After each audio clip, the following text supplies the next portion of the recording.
Paris attack के बाद आतंकी संगठन आईएसआईएस के बड़े खतरे को देखते हुए गृह मंत्रालय ने एडवाइजरी जारी की है। गृह मंत्रालय ने माना है कि आईएसआईएस का खतरा बढ़ रहा है। एडवाइजरी में कहा गया है कि आईएसआईएस इराक और सीरिया से बाहर भी आतंक का नेटवर्क बढ़ा रहा है।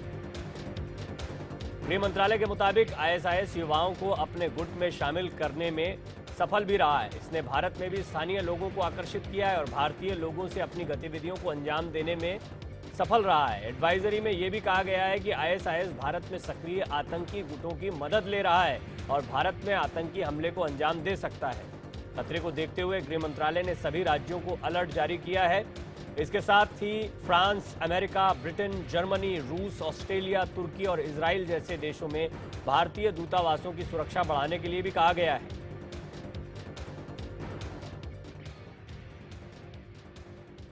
मैं समझता हूं कि ये आईएसआईएस का खतरा केवल किसी एक देश का खतरा नहीं है, बल्कि एक ग्लोबल एक चैलेंज है और सभी देशों को मिलजुल कर इसका मुकाबला करने की जरूरत है। और भारत भी इस संबंध में पूरी तरह से सजग है। विश्व के बहुत सारे देशों को एक दूसरे से इस मामले में कोऑपरेट करने की जरूरत है और कोऑपरेट करेंगे लोग। दुनिया के बारे में तो कह सकता हूं, लेकिन भारत में इंटॉलरेंस नहीं है। और इसी के मद्देनजर एक एडवाइजरी जारी की गई है। तमाम राज्यों को अलर्ट किया गया है और अलग अलग देशों में मौजूद भारतीय दूतावासों को भी अलर्ट किया गया है। इस एडवाइजरी में जो अहम बातें लिखी गई हैं उसमें हिंदुस्तान में मौजूद आतंकी नेटवर्क का आईएसआईएस कैसा इस्तेमाल कर रहा है इसके बारे में लिखा गया है और यह भी कहा गया है कि वो यहां पर युवाओं को आकर्षित करने में भी सफल हो रहा है और भारत में इसी तरीके से वो आतंकी हमले को अंजाम दे सकता है। इस खतरे को देखते हुए गृह मंत्रालय ने ये अलर्ट जारी किया है। और हम आपको एक बार फिर बता दें, इसके अलावा फ्रांस, अमेरिका, ब्रिटेन, जर्मनी, रूस, ऑस्ट्रेलिया, तुर्की और इजराइल जैसे देशों में भारतीय दूतावासों की सुरक्षा बढ़ाने के लिए कहा गया है। ये अलर्ट जारी किया गया है गृह मंत्रालय की ओर से कि आईएसआईएस भारत में भी आतंकी वारदातों को, घटनाओं को अंजाम दे सकता है। पूरे देश को सजग रहने की जरूरत है और मुख्यमंत्रियों को इसके लिए जल्दी बुलाया जाएगा, उनका सम्मेलन बुलाया जाएगा और इस बैठक में आंतरिक सुरक्षा को लेकर चर्चा की जाएगी। तो अंतर्राष्ट्रीय स्तर पर आतंकवाद के खिलाफ लड़ाई के साथ साथ आंतरिक सुरक्षा को लेकर भी गृह मंत्रालय इस पर चिंतित है। हमारे सहयोगी शैलेंद्र आपको ज्यादा जानकारी देंगे। शैलेंद्र, क्या क्या महत्वपूर्ण बिंदु हैं जो इस एडवाइजरी में लिखे गए हैं आईएसआईएस के खतरे को देखते हुए?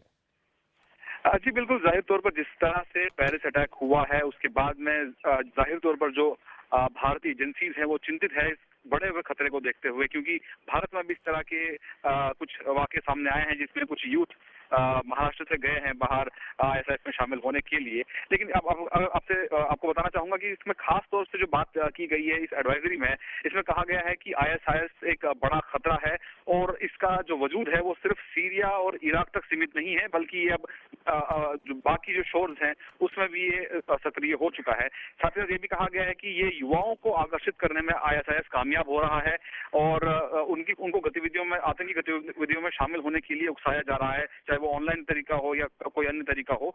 और ये भी कहा जा रहा है कि एक जो बड़ी बात इस एडवाइजरी में है वो ये कही गई है कि जो आतंकी संगठन भारत में सक्रिय है उनसे कहीं ना कहीं आईएसआईएस जुड़ने की कोशिश कर सकता है और उनके जरिए भारत में हमला कराने की योजना आईएसआईएस बना सकता है। तो अपने आप में एक बड़ी चेतावनी है, एक बड़ी एडवाइजरी है जो सभी राज्यों को भेजी गई है ताकि अलर्ट रहा जाए और आने वाले वक्त में जो आईएसआईएस का एक बढ़ता हुआ वजूद है जो सिर्फ सीरिया और इराक तक सीमित नहीं है, वो पेरिस में जो हमला हुआ उसके बाद भारतीय एजेंसियां खासतौर से इस खतरे को लेकर सचेत हो गई है। उससे पहले कुछ देर पहले ही गृहमंत्री राजनाथ सिंह ने भी कहा है कि ये आईएसआईएस एक देश के लिए खतरा नहीं है बल्कि एक ग्लोबल खतरा है और भारत इसके लिए सजग है।